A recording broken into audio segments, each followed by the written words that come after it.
tarde en el Espacio Amarillo en Almendralejo. Hemos tenido la suerte de tener la presencia de Juan Carlos Ranchandani con nosotros, que nos ha oficiado una ceremonia de Joma, de fuego, esta mañana. Entonces, aprovechando su presencia, pues hemos pensado en hacer algunas preguntas aquí entre las personas que estábamos, ¿no? Jesús del Espacio Amarillo, yo, en fin. Así que, bueno, bienvenido Juan Carlos y... Namaste. Namaste. Y bueno, muchas gracias por acogerme aquí en Espacio Amarillo y aquí en la ciudad de Almendralejo, en Extremadura, que es mi primera visita. Bueno, como decía, pues tenemos unas preguntas que nos inquietan acerca de la espiritualidad, del hinduismo, la visión que tú nos ofreces. En primer lugar, la pregunta que nos surgía es ¿qué herramientas nos ofrece el hinduismo para afrontar la vida y sus problemas? Bien, la primera herramienta principal, el gran regalo que ha hecho la India en su conjunto, más específicamente el hinduismo, la práctica del yoga, ¿no? Yoga e hinduismo son inseparables, ¿no? Entonces, yoga no es solamente hacer ejercicio físico, sino que yoga es un conjunto de técnicas, lo que se llama Ashtanga Yoga, o el yoga de los 8 pétalos, de los 8 miembros, a veces llamado también la escalera del yoga, y nos ofrece herramientas tan importantes como los yamas y niyamas, que son los preceptos éticos, tanto para una propia persona como en la sociedad, como por ejemplo Ashteya, no robar, Saucham, la limpieza, Swadhyaya, el estudio de las escrituras, la importancia de Brahmacharya, ¿no? el control de llevar una sexualidad regulada. Esa sería una etapa. Luego viene Asana, que es el aspecto físico de yoga, quizás más divulgado en Occidente, bien, para mantener el cuerpo flexible, es una parte, bien, pero no hay que quedarse ahí, sino hay que pasar a Pranayama, el control de la respiración, Pratyahara, la interiorización, Dharana, la concentración, el peldaño más importante, el séptimo, Dhyana, la meditación, bien, y finalmente alcanzar el Samadhi o estado de gracia, estado de unión con la divinidad. Entonces, es una filosofía, una forma de vida, una espiritualidad tan antiquísima, pero que ha sobrevivido al paso del tiempo y, bueno, por supuesto, sabiéndola adaptar al tiempo, lugar y circunstancias, pues es apta para todas las personas, sin distinción ni de raza, ni de sexo, ni ningún tipo ni de orientación religiosa. Pero sí que hay que reconocer de que la finalidad del yoga es encontrarse uno mismo y prepararse para llegar a la trascendencia y llegar a establecer un contacto con la divinidad, ¿no? Es una de las muchas herramientas que nos da el hinduismo, ¿no? Como la meditación con los mantras, los rituales, las ceremonias, por supuesto, la lectura de las escrituras, la filosofía, o sea, la astrología. Es un campo tan amplio, ¿no? La medicina, la ayurveda, ¿no? La medicina tradicional hindú. Es toda una cultura, una forma de vida que, sabiéndola adaptar, también se puede implantar, digamos, o sembrar esa semilla en Occidente. Sí, entiendo que lo que dices es eso, ¿no? Que en realidad el hinduismo no se queda tan solo en una fe o en lo que conocemos en Occidente como religión, sino que al final abarca tanto que implica muchísimas herramientas, ¿verdad? Exactamente. Como ahí en la India han sacado un lema en inglés, hinduismo way of life, ¿no? Es una forma de vida, ¿no? Entonces, una forma de vida que abarca todo, ¿no? Incluso hasta la forma de vestir también, ¿no? No necesariamente porque una persona vista ropa de la India es que va a ser más hindú que otro, ¿no? Pero sí que hay una cultura de cómo vestir, de cómo comer, y creo que es importante, sobre todo en el contexto geográfico fuera de la India, de transmitir esa etiqueta y esa cultura de comportamiento que escasea, ¿no? La gente muchas veces visita un templo, no sabe qué tiene que hacer, no sabe cómo comportarse, y creo que eso es importante a la hora de transmitir ese aspecto también cultural, ¿no? Porque en la India va unido cultura y espiritualidad, ¿no? Son casi inseparables. La música también tiene un contexto sagrado, la danza, las artes, ¿no? La gente cuando escucha la India no es Bollywood, ¿no? Bollywood es el cine, la fantasía, que está muy bien, entretenimiento puro, pero hay unas artes que son inseparables de, digamos, el culto, la adoración a la divinidad a través de las artes, de la danza, de la música, ¿no? Muy interesante. Bueno, voy pasando con la siguiente pregunta. Bueno, algo que creo que es de interés para cualquier persona de este planeta. ¿Qué perspectiva tiene, en este caso, el Sanatana Dharma o hinduismo respecto al sufrimiento humano? ¿Qué explicación se le da desde tu cultura? Bien, las escrituras explican que la raíz de dukkha, bien, el sufrimiento, viene de la ausencia de vidya, del conocimiento. Bien, la avidya, la ignorancia, es la que crea el sufrimiento. Y la continua identificación del alma con el cuerpo físico.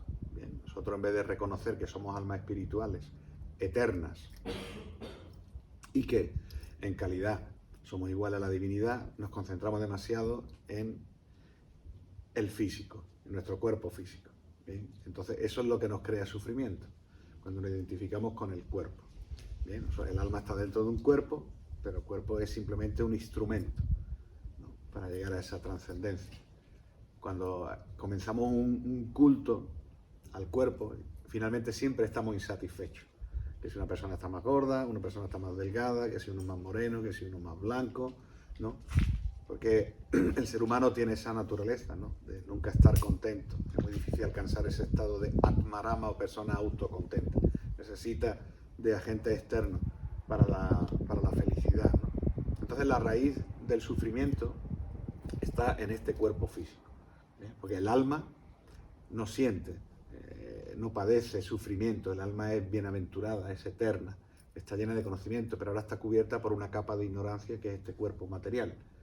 Bien, que no tenemos que ignorarlo, porque el yoga es también cuidar el cuerpo, la mente y el alma, ¿no? Cuerpo, mente y alma.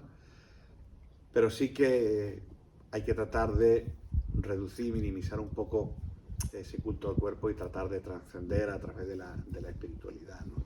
Y sobre todo el apego el que te hace el sufrimiento, cuando sabemos que todo lo que hay en este mundo material es temporal, no hay nada eterno. Vivimos en un mundo de dualidades. Un día estamos felices, a rato estamos tristes, de pronto hace frío, de pronto hace calor, llueve. Entonces, esas dualidades es la que hacen, que producen ese sufrimiento en el cuerpo. Entonces hay que tratar de mantener el equilibrio en el cuidado del cuerpo, de la mente, pero siempre tratando de fijar la meta de trascender y de que mi alma va a tener que seguir viajando, transmigrando en otros cuerpos, en otras existencias. Pero cuando nos vamos apegando a tantas cosas materiales que nos producen placeres muy temporales, pues finalmente llega la frustración, ¿no? Cuando nos creamos una expectativa muy grande o creemos que la felicidad va a ser completa y duradera, y cuando nos falla nos produce ese sufrimiento, esa insatisfacción. Bueno, hay muchas escuelas médicas que hablan, ¿no?, de cómo la enfermedad comienza en la mente, ¿no? La persona, por una conducta emocional mental, finalmente se psicomatiza en el cuerpo esa enfermedad, ¿no?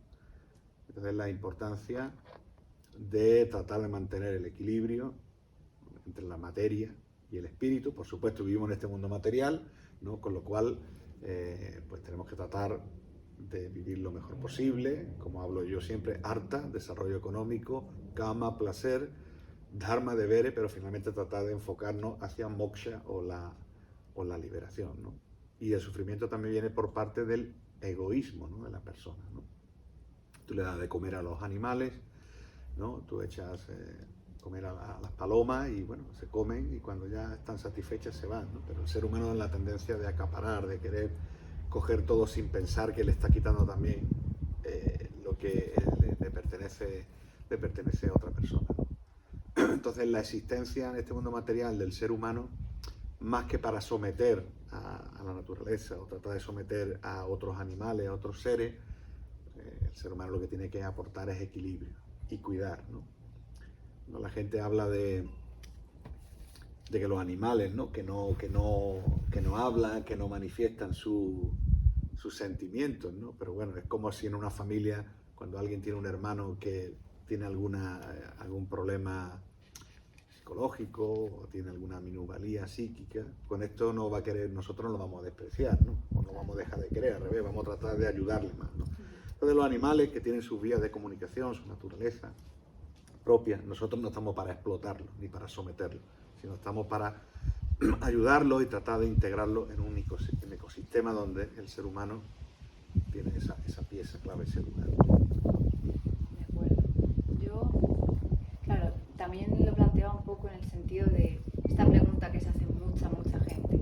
Si Dios existe, ¿por qué pasan las guerras? ¿Por qué pasan catástrofes o grandes males en este mundo, en algunas sociedades? Claro, la tendencia muchas veces cuando todo sale bien, soy yo el que lo hago, ¿no? Cuando todo sale mal hay que ver Dios que me ha mandado este castigo, ¿no? O sea, Dios no castiga, por lo menos el hinduismo no tiene una visión de un Dios castigador o justiciero, sino Dios crea una ley, que es la ley del karma, la ley de acción-reacción, que afecta a los individuos, a familias, comunidades, países, continentes, ¿no? Entonces hay personas que por el hecho de vivir en un sitio ya están arrastrando un karma de sanación, ¿me entiendes? O hay karmas que una persona hereda de lo que hicieron sus familiares, ¿no? Entonces, Dios crea este universo material donde vivimos como una escuela para que el ser humano aprenda, para que el ser humano evolucione, y muchas veces aprendemos a base de errores, aprendemos a base de experimentar. El éxito está en experimentar y en equivocarnos para alcanzar esa meta. Entonces, ¿qué ocurre? Cuando no reconocemos que el propietario de todo lo que nos rodea es Dios, uno de los nombres, Ishvara, en sánscrito significa el controlador, que controla toda nuestra existencia, ¿no? Que controla que los planetas no se estrellen, que controla que todos los días salga el sol por un lado y se ponga por otro. Entonces, el reconocimiento de esa existencia, de esa divinidad, de ese ser supremo, que está ahí, que puede estar manifestado en una forma o inmanifestado en el aire que respiramos, ¿no?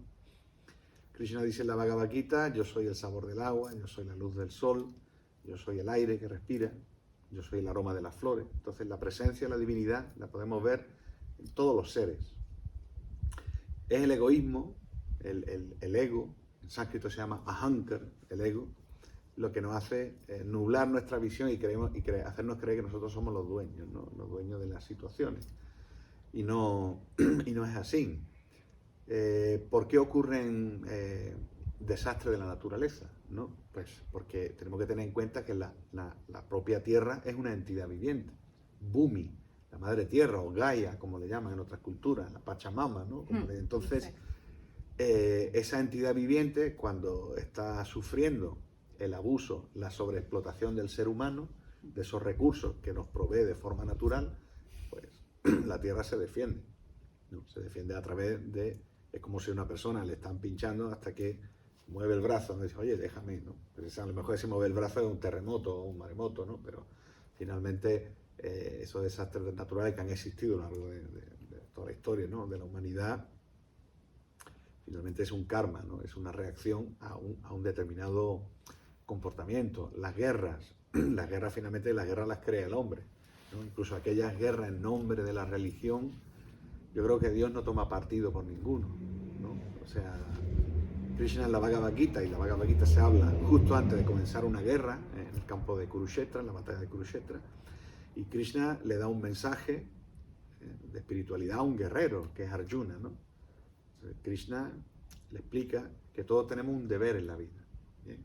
Que es mejor cumplir ese deber, aunque no sea perfecto, que tratar de no hacerlo, ¿bien?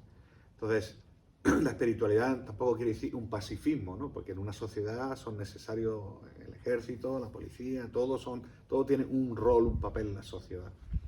Entonces, finalmente, si analizamos las guerras, o la guerra más grande que ha habido hasta ahora, la Segunda Guerra Mundial, no era una guerra religiosa, era una guerra política, por coger territorio, por ideología, por suprimir otro tipo de raza, creencia, etc. No eran basados en una religión, ¿no? Y Dios está muy por encima de eso, ¿no? Krishna dice a Arjuna que yo soy imparcial con los seres. Él es imparcial con los seres que ha creado, dice, pero yo soy para mí es muy querido mi devoto. ¿Bien? Entonces aquella persona que dedica la devoción a Dios es muy querido. Pero Dios claramente, en esta forma, ¿no? Krishna en la Bhagavad Gita habla de que Él es imparcial. Entonces que un ejército bendiga para luchar al otro que también está rezando, ¿con cuál de los dos va a Dios, ¿no? Finalmente son juegos de la humanidad, ¿no? Que han existido siempre. De acuerdo. Muy interesante, mucha información, muchas gracias. Y nos queda alguna preguntita más. Muy bien, tenemos una pregunta que es acerca del karma y del libre albedrío. ¿Hasta qué punto podemos jugar libremente en esta ley que se nos impone, digamos, que es la del karma? Bien, hay varios tipos de karma, ¿no? Está el karma maduro, ya, es que lo vamos a poner como una fruta, el ejemplo de una fruta, ¿no? Está la fruta madura, está la fruta que todavía no está madura, todavía está creciendo, y entonces nosotros cuando nacemos, arrastramos el karma de nuestra vida anterior. Bien, ese es el karma ya que está ya maduro. Ese karma maduro que traemos es el que determina de que una persona nazca en un determinado país, con una determinada familia, con un determinado sexo, un determinado color de piel. Bien, eso viene ya marcado por el karma y que nosotros no podemos cambiar. Bien, pero el ser humano es el arquitecto de su propio destino, que luego tiene las enseñanzas, la guía de los maestros para poder orientarse en la vida.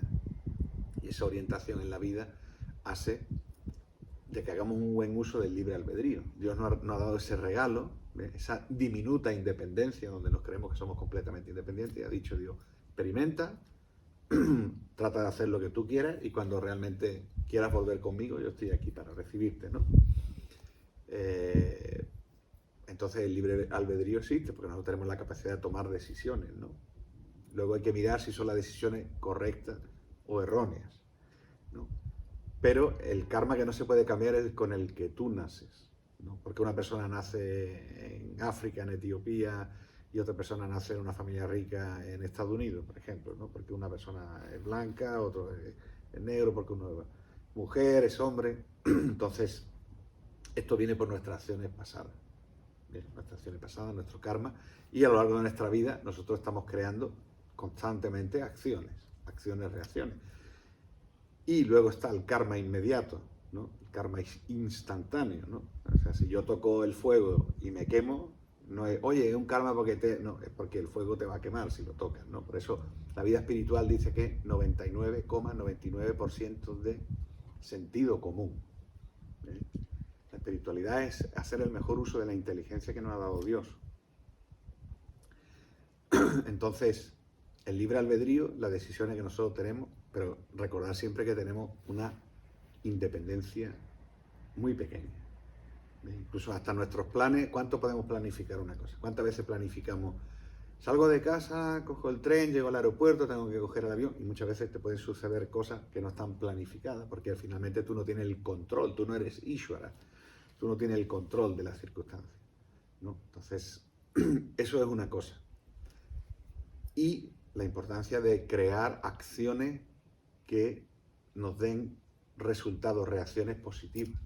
El ser humano no puede hacer inacción, tiene que estar haciendo constantemente, tiene que estar haciendo acciones, pero vamos a tratar de que esas acciones sean buenas, sean positivas, estén en la modalidad de la bondad. Por eso cuando Krishna en la Bhagavad Gita habla de los diferentes tipos de yoga, habla del karma yoga. El karma yoga es el yoga que renuncia a los frutos, a los resultados. Bien, voy a hacer una obra benéfica, voy a ayudar a una persona, voy a hacer algo sin esperar nada a cambio. Entonces hay personas que se identifican en ese tipo de yoga. También te puede ayudar a alcanzar una realización. Hay personas jnana yoga, el yoga del estudio. A través del estudio, de ser una persona intelectual, quieren también conocer, alcanzar a Dios. Hay personas bhakti yoga, yoga de la devoción, del amor, a través del amor, de la relación personal con Dios. O sea, los yogas se han creado para los diferentes tipos de personas. Dice que de los 8.400.000 especies de vida, hay 400.000 tipos de seres humanos. Imagínate, ¿no? La naturaleza tan diversa, ¿no? Cada ser humano está influenciado por alguna de los gunas, ¿no? De las cualidades materiales, de la bondad, de la pasión, de la ignorancia, la mezcla de diferentes. Entonces, no todas las personas pueden seguir un mismo camino espiritual, ¿no? Por ejemplo, incluso en la práctica del yoga, hay personas que necesitan asanas suaves, hay personas que son rayásicas, hay personas que son muy inquietas, necesitarán asanas más activas para quemar esa energía que tienen extra. Hay personas que necesitan yoga más suave, ¿no? Entonces, el yoga tiene que ser muy personalizado, ¿no? Hoy en día nos encontramos, ¿no? Una clase de yoga, le da yoga a 20 personas. Yo soy profesor de yoga hace muchísimos años y he dado en entorno de la clase que hay multiniveles, ¿no? La persona que lleva 3 años viniendo a clase, la persona que vino ayer, la persona que tiene más peso, que tiene menos peso, todo esto hay que tratar de calcularlo y tratar de, dentro de lo posible, personalizarlo mejor la enseñanza y práctica del yoga, ¿no? Creo que queda bastante claro. Muy bien. Gracias. Y tenemos una última ya pregunta para acabar. Esta pregunta pregunta un poco acerca de este mundo acelerado y basado en la tecnología que vivimos, si hay cabida para el optimismo con respecto a la espiritualidad y en este sentido. Bien, estamos viviendo ahora mismo en Kali Yuga. Kali Yuga es la era de los conflictos, la era de la hipocresía, la era de la riña. Bien, en el hinduismo el tiempo no es lineal, el tiempo es cíclico. Bien, se habla de 4 eras: Satya, Tetra, Dwapara y Kali Yuga. Yuga significa era, ¿no? Hay 4, ahora estamos viviendo en la última, que es Kali Yuga, que es, digamos, la peor de todas. Se habla de Satya como la era de oro, Tetra la era de plata, Dwapara la de bronce, y ahora mismo estamos viviendo la era de hierro, la era de los conflictos. Y esos conflictos ya hay escrituras que predicen pues, lo que estamos viviendo hoy en día, ¿no? El ritmo de vida tan rápido, ¿no? El impersonalismo en los tratos, ¿no? Cada vez la gente es más impersonal. Entras a un sitio, saludan, no te contestan, vas en el metro y ves 200 personas, cada uno con su móvil, con su libro, con no sé qué, todo el mundo se ignora a todo el mundo. Y ese es el resultado de la práctica de vida que tenemos, ¿no? Incluso dice en la escritura que conforme vaya avanzando se irá degradando la cosa más, ¿no? Entonces, ¿por qué? Porque esta era al final tiene que concluir para haber una renovación, ¿no?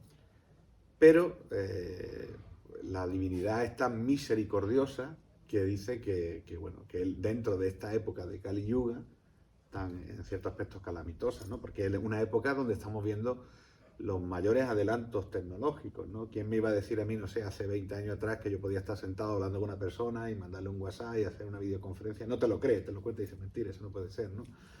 Yo cuando iba a la India escribía una carta, tardaba un mes en llegar, luego otro mes que me contestaran. Y hoy en día tenemos una comunicación casi instantánea. Entonces, todo eso adelanto.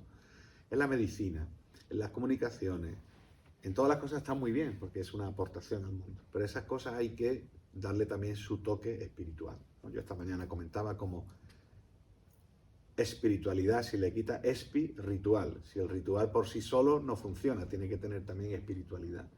Entonces, todo esto adelanto hay que darle también un uso para la espiritualidad, para ayudar a más gente, para poder llegar a más gente.